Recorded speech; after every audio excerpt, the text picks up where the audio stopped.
ನಮಸ್ಕಾರ. ನಾನು ನಿಮ್ಮ ಭಾಗ್ಯನಾರಾಯಣ ಬೊಗ್ಗವರಪು. ನೀವು ನೋಡ್ತಾ ಇದ್ದೀರಿ ಸುದ್ದಿ ಸರ್ಕಲ್.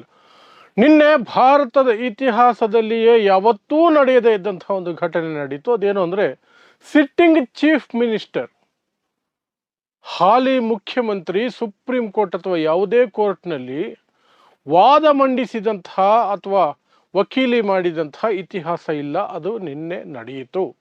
ಯಾರ ಮೂಲಕ ನಡೀತು ಅಂದರೆ, ಪಶ್ಚಿಮ ಬಂಗಾಳದ ಮುಖ್ಯಮಂತ್ರಿ ಮಮತಾ ಬ್ಯಾನರ್ಜಿ ಅವರು ಸುಪ್ರೀಂ ಕೋರ್ಟ್ನಲ್ಲಿ SIR ವಿರುದ್ಧವಾಗಿ ವಾದ ಮಂಡಿಸುವ ಮೂಲಕ ಅಂತಹದ್ದೊಂದು ಇತಿಹಾಸವನ್ನು ಬರೆದರು. ಹಾಗಾದರೆ ಅವರಿಗೆ ಆ ಅರ್ಹತೆ ಇದೆಯಾ ಅಂದರೆ, ಎಸ್, ಅವರು LLB ಮಾಡಿರುವಂತಹ ವಕೀಲರು, LLB ಪಾಸ್ ಮಾಡ್ಕೊಂಡಿದ್ದಾರೆ, ಅಷ್ಟಂತೂ ಅವರಿಗೆ ಜ್ಞಾನ ಇದೆ ಮತ್ತು ಅರ್ಹತೆಯೂ ಇದೆ. ಅರ್ಹತೆ ಇಲ್ಲದೆ ಹೋದರೂ ಸಹ ನೀವು ವಾದ ಮಂಡಿಸುವುದಕ್ಕೆ ಸಮರ್ಥರಾಗಿದ್ದರೆ ಯಾವುದೇ ಕೋರ್ಟಲ್ಲಿ ನೀವು ಲಾಯರ್ ಅಲ್ಲದಿದ್ದರೂ ಸಹ ನೀವು ವಾದವನ್ನು ಮಂಡಿಸಬಹುದು ನಿಮ್ಮ ಕೇಸ್ಗೆ. ಬಟ್ ನಿನ್ನೆ ಮುಖ್ಯಮಂತ್ರಿ ಸ್ಥಾನದಲ್ಲಿ ಇದ್ದುಕೊಂಡು ಸಹ ಸುಪ್ರೀಂ ಕೋರ್ಟ್ನಲ್ಲಿ ಹೋಗಿ ವಾದ ಮಂಡಿಸರು. ಹಾಗಾದರೆ ಏನೆಲ್ಲ ನಡೀತು ನಿನ್ನೆ ಸುಪ್ರೀಂ ಕೋರ್ಟ್ನಲ್ಲಿ SIR ವಿಚಾರವಾಗಿ? ಮಮತಾ ಬ್ಯಾನರ್ಜಿ ಮಂಡಿಸಿದ ವಾದ ಏನು, ಅವ್ರಿಗೇನಾದರೂ ಸಫಲತೆ ಸಿಗ್ತಾ ಅಲ್ಲಿ ಅಂತ ಒಂದಷ್ಟು ವಿವರಣೆಯನ್ನು ಕೊಡುವ ಪ್ರಯತ್ನವನ್ನು ಮಾಡ್ತೀನಿ. ಸೊ ನಿಮಗೆಲ್ಲ ಗೊತ್ತೇ ಇದೆ, ಇಡೀ ದೇಶದಲ್ಲಿ ಕೆಲವು ರಾಜ್ಯಗಳನ್ನು ಆಯ್ಕೆ ಮಾಡಿಕೊಂಡು ಒಂದೊಂದೇ ರಾಜ್ಯಕ್ಕೆ ಬರ್ತಿದ್ದಾರೆ. SIR ಅಂತ, ಸ್ಪೆಷಲ್ ಇಂಟೆನ್ಸಿವ್ ರಿವ್ಯೂ ಅಂತ ಏನು ಮಾಡ್ತಿದ್ದಾರೆ, ಅದು ಮತದಾರರ ಪಟ್ಟಿಯನ್ನು ಪರಿಷ್ಕರಣೆ ಮಾಡ್ತಿದ್ದೀವಿ ಅನ್ನೋ ಹೆಸರಿನಲ್ಲಿ BJPಗೆ ಅನುಕೂಲ ಮಾಡಿಕೊಡ್ತಿದ್ದಾರೆ, ನರೇಂದ್ರ ಮೋದಿಗೆ ಅನುಕೂಲ ಮಾಡಿಕೊಡ್ತಿದ್ದಾರೆ ಅನ್ನೋದು ವಿಪಕ್ಷಗಳ ಆರೋಪ. ಬಟ್ ಚುನಾವಣಾ ಆಯೋಗ ಇಲ್ಲ, ನಾವು ಸಾಚಾಗಳು, ಯಾರ ಒತ್ತಡಕ್ಕೂ ಮಣಿಯದೆ ನಮ್ಮ ಕರ್ತವ್ಯವನ್ನು ನಾವು ಮಾಡ್ತಿದ್ದೀವಿ, ಯಾರ ಒತ್ತಡನೂ ಇಲ್ಲ, ಯಾರ ಲಾಭಕ್ಕೂ ಅಲ್ಲ, ಇದು ಸಂವಿಧಾನಬದ್ಧವಾಗಿ ನಡೀತಾ ಇರೋ ಕೆಲಸ ಅಂತ ಹೇಳ್ತಾರೆ. ಬಟ್ ಅವರ ಜ್ಞಾನೇಶ್ ಕುಮಾರ್ ಗುಪ್ತಾ, ಯಾರು ಚೀಫ್ ಎಲೆಕ್ಷನ್ ಕಮಿಷನ್ ಇದ್ದಾರೆ, ಅವರ ನಡವಳಿಕೆ, ಅವರು ಬರುವ ಪ್ರಶ್ನೆಗಳಿಗೆ ಕೊಡುವ ಉತ್ತರವನ್ನು ಗಮನಿಸಿದಾಗ ಅವರು ಆ ರೀತಿ ನಡ್ಕೊಳ್ತಿದ್ದಾರೆ ಅಂತ ಯಾವತ್ತೂ ಅನಿಸೇ ಇಲ್ಲ. ಪಕ್ಷಪಾತಿಯಾಗಿ ನಡ್ಕೊಳ್ತಿದ್ದಾರೆ ಅಂತಲೇ ಅನುಮಾನ ಮೂಡುತ್ತೆ ಅವರ ಹೇಳಿಕೆಗಳನ್ನು, ಅವರ ಪ್ರೆಸ್ ಕಾನ್ಫರೆನ್ಸ್ಗಳನ್ನು ನೋಡಿದಾಗ. ಯಾಕಂದರೆ ರಾಹುಲ್ ಗಾಂಧಿ ಪ್ರಶ್ನೆ ಮಾಡಿದಾಗ, ರಾಹುಲ್ ಗಾಂಧಿ ವೋಟ್ ಚೋರಿ ಪ್ರಶ್ನೆಗಳನ್ನು ಎತ್ತಿದಾಗ ಉಲ್ಟಾ ರಾಹುಲ್ ಗಾಂಧಿ ವಿರುದ್ಧ ವಾಗ್ದಾಳಿ ನಡೆಸಿದ್ರೆ ಹೊರತು ಪ್ರಶ್ನೆಗಳಿಗೆ ಉತ್ತರ ಕೊಡಲಿಲ್ಲ. ವಿಪಕ್ಷದ ನಾಯಕರ ಮೇಲೆ BJP ಏಜೆಂಟ್ ರೀತಿಯಲ್ಲಿ ಮಾತಾಡಿದ್ರೆ ಹೊರತು ಜ್ಞಾನೇಶ್ ಕುಮಾರ್ ಗುಪ್ತಾ ಕೇಳಿದ ಪ್ರಶ್ನೆಗಳಿಗೆ ವಿವರಣೆನೂ ಕೊಡಲಿಲ್ಲ, ಉತ್ತರನೂ ಕೊಡಲಿಲ್ಲ. ಸೊ ಅಲ್ಲಿಗೆ ಸ್ಪಷ್ಟತೆ ಸಿಗುತ್ತೆ ನಿಮಗೆ ಅಂತ ಅನಿಸುತ್ತೆ ಏನು ನಡೀತಿದೆ ಎಲೆಕ್ಷನ್ ಕಮಿಷನಲ್ಲಿ. ಓಕೆ, ಅಂತಹದ್ದೇ ಆರೋಪವನ್ನು ಈಗ ಮಮತಾ ಬ್ಯಾನರ್ಜಿ ವೆಸ್ಟ್ ಬೆಂಗಾಲ್ನಿಂದ ಮಾಡಿದ್ದಾರೆ. ಇತ್ತೀಚಿನ ದಿನಗಳಲ್ಲಿ ಅಲ್ಲಿ SIR ನಡೀತಾ ಇದೆ. ಸೊ ಮಮತಾ ಬ್ಯಾನರ್ಜಿ ಆ ವಿಚಾರವಾಗಿ ಸಿಕ್ಕಾಪಟ್ಟೆ ಪ್ರತಿಭಟನೆಗಳನ್ನು ಮಾಡಿದ್ದಾರೆ, ವಿರೋಧ ವ್ಯಕ್ತಪಡಿಸಿದ್ದಾರೆ, ಪ್ರಶ್ನೆಗಳನ್ನು ಕೇಳಿದ್ದಾರೆ. ಅದ್ಯಾವುದಕ್ಕೂ ಚುನಾವಣಾ ಆಯೋಗ ತಲೆ ಕೆಡಿಸ್ಕೊಳ್ಳೋದೇ ಇಲ್ಲ. ಯಾರು ಏನು ಕೇಳಿದ್ರು ಸರಿ, ನಾವು ಕೇಳಿಸ್ಕೊಂಡೇ ಇಲ್ಲ ಅನ್ನೋ ರೀತಿ ಸೈಲೆಂಟ್ ಆಗಿರುತ್ತೆ. ಹಾಗಾಗಿ ಬೇಸತ್ತು ರೋಸ್ ಹೋಗಿ ಅವರು ಕೋರ್ಟ್ ಮೊರೆ ಹೋಗಿದ್ದಾರೆ, ಖುದ್ದು ತಾವೇ ವಾದ ಮಂಡಿಸಿದ್ದಾರೆ.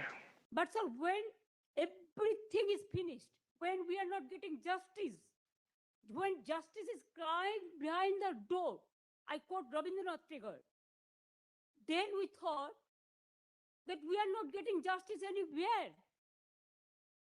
So many times I have written 6 letters to Election Commission, including all the details, but no reply, sir.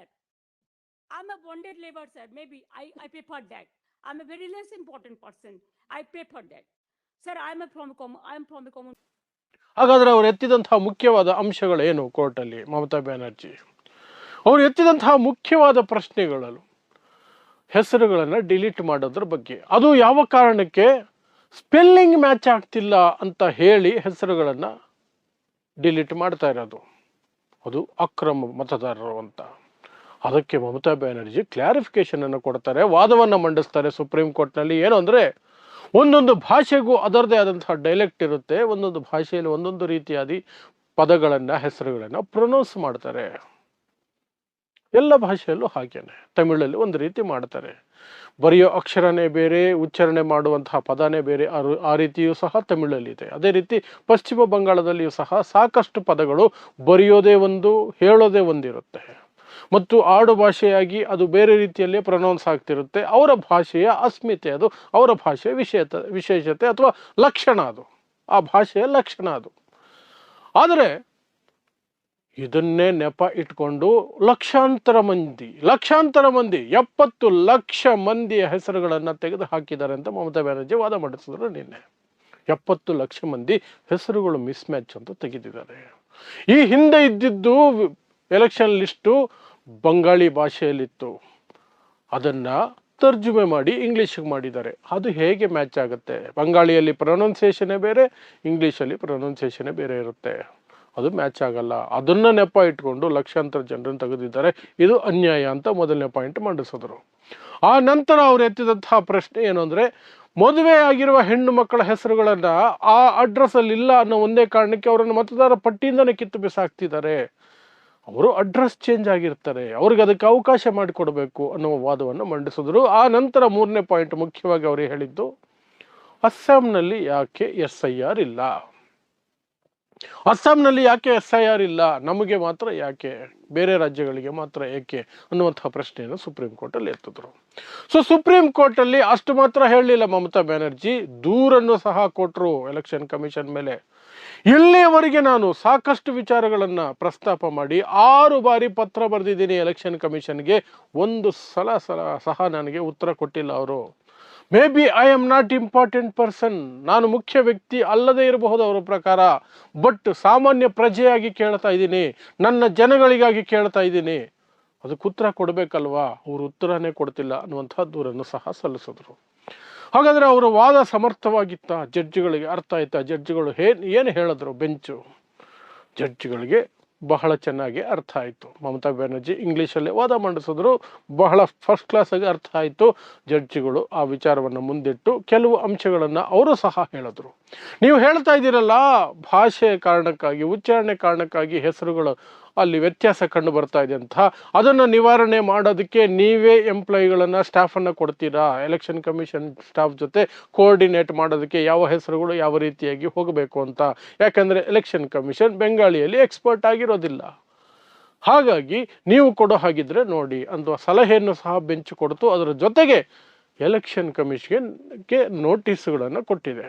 ಈ ಎಲ್ಲ ವಿಚಾರವಾಗಿ ಉತ್ತರ ಕೊಡಿ, ಮುಂದಿನ ವಿಚಾರಣೆ ಸಂದರ್ಭಕ್ಕೆ ಆ ಉತ್ತರವನ್ನು ನೀವು ಕೊಡಬೇಕಾಗತ್ತೆ, ಆ ಉತ್ತರದ ಆಧಾರದ ಮೇಲೆ ವಿಚಾರಣೆಯನ್ನು ಮುಂದಕ್ಕೆ ತೆಗೆದುಕೊಂಡು ಹೋಗ್ತೀವಿ ಅಂತ ಹೇಳೋ ಮೂಲಕ ಸುಪ್ರೀಂ ಕೋರ್ಟಲ್ಲಿ ಮಮತಾ ಬ್ಯಾನರ್ಜಿಯವರು ಮುಖ್ಯಮಂತ್ರಿಯಾಗಿದ್ದು ಸಹ ವಕೀಲ ವೃತ್ತಿ ಮಾಡುವ ರೀತಿಯಲ್ಲಿ ವಾದ ಮಂಡಿಸಿ ಇವತ್ತು ಸಣ್ಣ ಗೆಲುವನ್ನು ಸಾಧಿಸ್ಕೊಂಡಿದ್ದಾರೆ ಅಂತಲೇ ಹೇಳಬೇಕಾಗತ್ತೆ. ಯಾಕಂದರೆ ಕೋರ್ಟಲ್ಲಿ ಅವರ ವಾದವನ್ನು ತಿರಸ್ಕಾರ ಮಾಡಲಿಲ್ಲ, ತೆಗೆದು ಬಿಸಾಕಲಿಲ್ಲ, ವಜಾ ಮಾಡಲಿಲ್ಲ ಅರ್ಜಿಯನ್ನು, ಅದನ್ನು ವಿಚಾರಣೆ ನಡೆಸಿದರು, ವಾದವನ್ನು ಆಲಿಸಿದರು.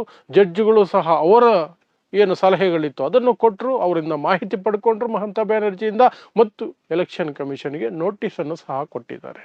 ಅಲ್ಲಿಗೆ ಮಮತಾ ಬ್ಯಾನರ್ಜಿಯವರು ಏನು ಶ್ರಮ ವಹಿಸಿದರು ಅದಕ್ಕೆ ಒಂದಷ್ಟು ಪ್ರತಿಫಲ ಸಿಕ್ಕಂಗಾಯಿತು. ಇನ್ನು ಮಮತಾ ಬ್ಯಾನರ್ಜಿ ಹೇಳಿದಂತಹ ಅತಿ ದೊಡ್ಡ ವಿಚಾರ, ಅದನ್ನು ಕೊನೆಯಲ್ಲಿ ಹೇಳ್ತಾ ಇದ್ದೀನಿ, ಯಾಕೆಂದರೆ ಅದು ಎಲ್ರಿಗೂ ಗೊತ್ತಿರುವಂಥದ್ದೇ. ನಾವು ಎಷ್ಟೇ ಹೇಳಿದ್ರು ನಮ್ಮನ್ನು ಕೇಳೋರು ಯಾರೂ ಇಲ್ಲ, ನಮ್ಮನ್ನು ಕೇಳೋರು ಯಾರೂ ಇಲ್ಲ ಅಂತ ಹೇಳಿ ರವೀಂದ್ರನಾಥ್ ಟ್ಯಾಗೋರ್ ಅವರ ಒಂದು ಪದ್ಯವನ್ನು ಸಹ, ಕವಿತೆಯನ್ನು ಸಹ ಅಲ್ಲಿ ಉಲ್ಲೇಖ ಮಾಡ್ತಾರೆ. ನ್ಯಾಯ ಕೇಳೋಕೆ ಇಲ್ಲೂ ಅವಕಾಶ ಇಲ್ಲ ಅಂದರೆ ಏನು ಮಾಡಬೇಕು, ನಾವು ಏನು ಮಾಡಬೇಕು ಅನ್ನುವಂತಹ ಪ್ರಶ್ನೆಯನ್ನು ಅಲ್ಲಿ ಕೋರ್ಟಲ್ಲಿ ಇಡ್ತಾರೆ.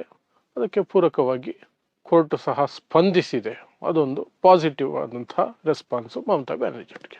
ಸೊ ಇದಿಷ್ಟು ಮಮತಾ ಬ್ಯಾನರ್ಜಿಯವರು ಮುಖ್ಯಮಂತ್ರಿ ಸ್ಥಾನದಲ್ಲಿದ್ದುಕೊಂಡೇನೆ ಸುಪ್ರೀಂ ಕೋರ್ಟ್ನಲ್ಲಿ ಹಾಜರಾಗಿ ವಾದ ಮಂಡಿಸಿದರು. ಆ್ಯಸ್ ಎ ಲಾಯರ್, ವಕೀಲರಾಗಿ ವಾದ ಮಂಡಿಸಿದ ಹಿನ್ನೆಲೆಯಲ್ಲಿ ಮತ್ತು ಅಲ್ಲಿ ನಡೆದ ಘಟನಾವಳಿಗಳ ವಿವರಗಳು. ಸೊ ಇಂಥದ್ದೇ ವಿಶೇಷ ಸುದ್ದಿಗಳಿಗಾಗಿ ನೋಡ್ತಾ ಇರಿ ಸುದ್ದಿ ಸರ್ಕಲ್. ನಾನು ನಿಮ್ಮ ಭಾಗ್ಯನಾರಾಯಣ ಬೊಗ್ಗವರಪು.